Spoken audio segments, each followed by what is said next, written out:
Maybe to start in '85, still in my old partnership with Bangert, Jansen and Schultes, I won the competition for the Museum of Modern Art in Bonn.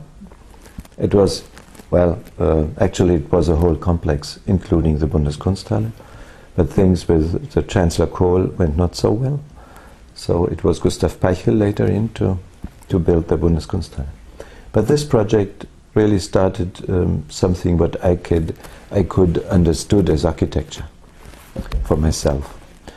And yes, the crematorium, maybe the thing I'm most fond of. It is really done the way I really wanted. The concept and the work in progress. Maybe a little villa in Cologne now. A very, well, a lofty thing, a nice little thing. The first little project I had in all my life. When I started the old partnership in '72, it was from the start, it was a really big project, one after one. I think it was in Manhattan, called me an archaic modernist. It's, I think, mostly because of the crematorium. It starts from Imhotep in Saqqara, 5,000 years ago. There was a man who invented architecture. That means building in stone. The crematory refers much to that. It really went 5,000 years back, and then it came out 5,000 years new. We completely forgot about the brief and the program. We did something absolutely on our own, tearing away the old stuff that should be renovated, and the jury went for that. You will never, you can dream about that 100 years. It will never happen again in the city. Here in Berlin we built something like the Chancellery, but not from the city side, but from an international competition, and then with the federal government. We did such a nice commission entry for the Reichstag. What Lord Norman did then, with a nice cupola he never wanted, but not so nice a plenum. The model is down there.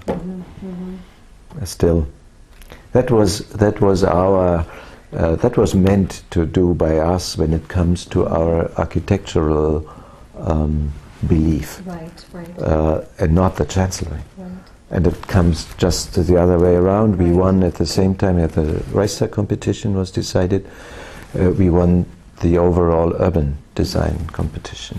And you can't win both. And so, well, we are absolutely, it was a miracle. We are absolutely happy that at least we could build one of these edifices there.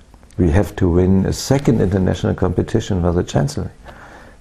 Maybe we have something to do here and there. Now we're working on the Galileo project in Munich, or a little place near Munich for the satellite system. It's a nice commission, sure. And we did now for some projects in Beirut, but it's really difficult to get them on the go. At least one is that's most probably to go on there. Really a bank, and on the most important place in Beirut, along the Green Line, where all this fight was going on. And coming to choose ArchiCAD was then, yes, we make a little market survey, and we ask some other architects. Well, we admire their work either, or know them quite well. And it was, I think it was Oswald Matthias Ungers, mostly, some else. And they said, well, we are working on ArchiCAD. And well, and then we decided, and Charlotte is very sensitive on graphics, and that's why we choose Macintosh. I get blind when I see a PC surface. So, wow.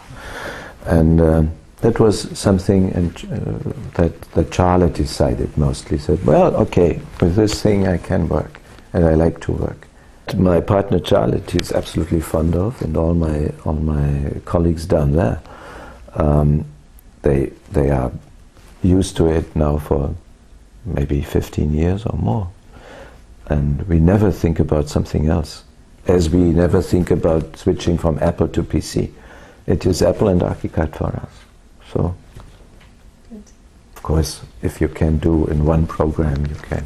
It's much easier than to go into another, than to learn it from the start.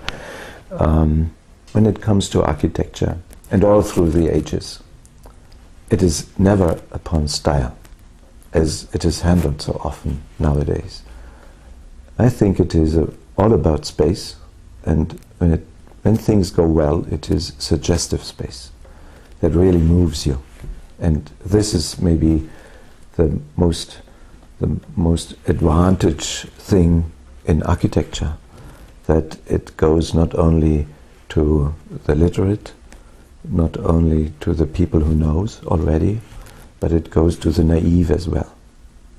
Space and, well, Louis Kahn said silence and light. It goes immediately into your soul. You can hear, you can smell, you can see, and you can only achieve it not by means of a beautiful facade. It has to be the space, normally inside. Or when you walk a city, it's in a way inside too, in another dimension. And this